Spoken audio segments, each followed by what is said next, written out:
j'ai été impliqué dans les vraies négociations avec les Américains quand je travaillais au sein de la délégation soviétique aux négociations START sur les armements stratégiques.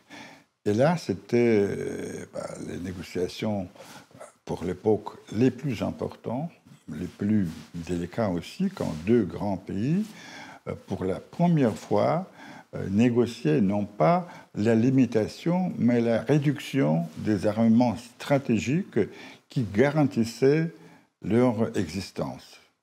C'était et là, au sein de la délégation soviétique, je me souviens, il y a eu 2 fois par semaine des réunions entre deux délégations à tour de rôle dans la mission russe soviétique et dans la mission américaine.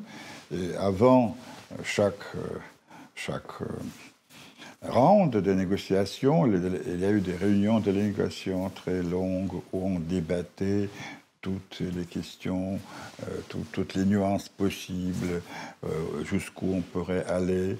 Il faut dire qu'avant que la délégation vienne sur place pour avoir l'autre partie, il y a des directives, les lignes directrices qui ont été approuvées par le bureau politique encore de l'Union soviétique, l'instance suprême du pouvoir dans ce pays, et la délégation devait se tenir à ces directives qui ont été assignées à cette délégation, mais qui ont été préparées, bien sûr, avec la participation active de cette même délégation. Et là, alors, avant et après chaque rencontre avec nos homologues américains, il y a eu des très, très longues discussions qui étaient vraiment passionnantes. Et chaque pays vraiment tenait à sa position. Les négociations progressaient très, très, très lentement, parce que le prix, disons, d'erreur a été énorme. Et on a su quand même progresser.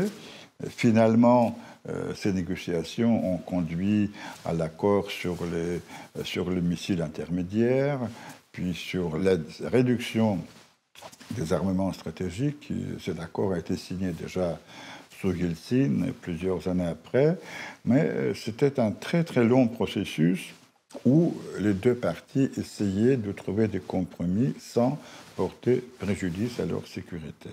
Et là, je crois que c'était un exemple intéressant. Je me souviens d'autres exemples de la négociation qui s'est passée un peu sous mes yeux. C'était la négociation sur les empreintes russes, les fameux empreintes russes qui étaient contractées par la Russie avant les révolutions. Bon, comme vous vous souvenez, après les révolutions, le gouvernement de Lénine a passé un trait sur tous ces emprunts en disant que la guerre civile et puis alors l'ingérence des puissances dans cette guerre civile, y compris de la France, ont quand même causé beaucoup de dégâts à la Russie. Bon, c'était une question qui était longuement présente dans nos rapports. Et puis, dans les années 90, quand l'Union soviétique a disparu, la nouvelle Russie est née, la Russie voulait emprunter de l'argent sur le marché international, et une des conditions de ces emprunts, c'était le règlement de la dette, le règlement de ces emprunts russes. Et je me souviens qu'il y a eu des négociateurs qui venaient à Paris, rue de Grenelle, jusqu'à très tard de la nuit. Il y avait des négociations très, très, très difficiles. Et finalement, on a signé un accord. La Russie a payé une somme forfaitaire assez importante à la France en disant que maintenant, c'est vous qui devez régler ces relations avec les gens qui portent ces emprunts russes, et que nous considérons que c'est une question qui est réglée. Alors, la signature de cet accord a permis à la Russie à accéder au marché international pour emprunter de l'argent, ce qui était très important dans les années 90. Voilà quelques exemples de négociations auxquelles j'ai participé.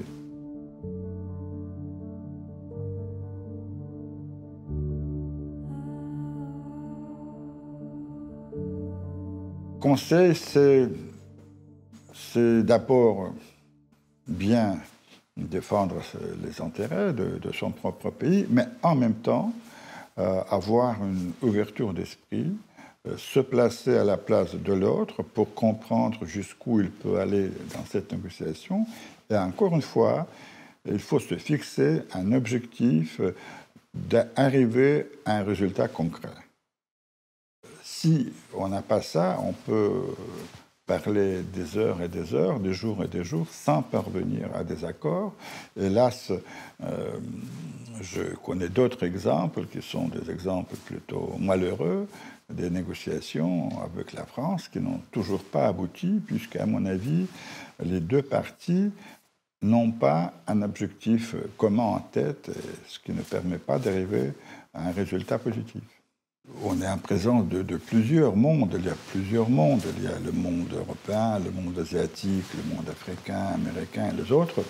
Et même en Europe, il y a aussi plusieurs mondes. Il y a la Russie, il y a l'Occident, il y a différents intérêts politiques derrière. Et à mon avis, il ne faut pas se fixer comme objectif d'imposer sa loi aux autres. Ça doit venir d'une façon tout à fait naturelle. Si les gens... Il faut agir par la force d'expérience, de modèle. Si les gens croient que ce monde, cette organisation de la vie est plus intéressante que le leur, ils doivent faire un choix délibéré. Mais il ne faut jamais rien imposer. Là, dans l'histoire, nous avons plein d'exemples. Par exemple, si je prends l'Union soviétique, surtout au début, elle était porteur d'une idéologie qu'il voulait propager dans le monde entier. On voulait imposer, disons, le système communiste au monde entier. On voit à quoi on est arrivé. Aujourd'hui, nous voyons que la même erreur commet souvent l'Occident, qui veut imposer son modèle démocratique à d'autres pays du monde qui ont une histoire et culture politique tout à fait différentes, notamment en Afrique, au Proche-Orient. On connaît l'histoire du printemps arabe, par exemple. Il faut toujours tenir compte des traditions, de la culture politique, de l'histoire de tel ou tel pays. Il ne faut jamais rien imposer. Il faut travailler de l'intérieur. Il faut essayer de faire évoluer la société dans le sens que vous voulez. Et de ce point de vue, je crois qu'il y a un autre exemple qui est très important. Vous vous souvenez que 1975, à Helsinki, on a signé un acte final. Un acte final qui était un document qu'on a élaboré pendant très très longtemps et qui couvrait 3 domaines, politique, économique et puis humanitaire. Alors, cette fameuse 3e corbeille humanitaire, c'est là qu'il a eu le plus de problèmes pour l'Union soviétique, puisqu'il supposait libre circulation des idées, une ouverture culturelle et idéologique. Et finalement, c'est grâce justement à cette circulation d'idées qu'on est, en fin de compte, arrivé au changement des régimes politiques à l'est de l'Europe. On a agi d'une façon intelligente à faire montrer aux gens qu'on peut vivre différemment et vivre mieux. Et ces gens-là ont fait après leur choix délibéré pour ce système. C'est comme ça qu'il faut agir. Aujourd'hui, malheureusement, l'Occident fait une erreur monumentale à faire le contraire. Si je prends l'exemple de l'Iran, par exemple, et même de la Russie, on veut isoler ce pays. On veut le mettre sous sanction. Mais le résultat qu'on aura sera le résultat contraire. Ça renforce le pouvoir sur place, ça empêche à des gens de connaître une autre réalité et vouloir l'importer chez soi. Il y a deux exemples dans l'espace de la même génération. L'acte final d'Helsinki, et la fameuse 3e corbeille, et la politique des sanctions d'aujourd'hui. Comme si les gens qui nous dirigent aujourd'hui étaient des mauvais élèves, qui n'ont rien appris à l'histoire.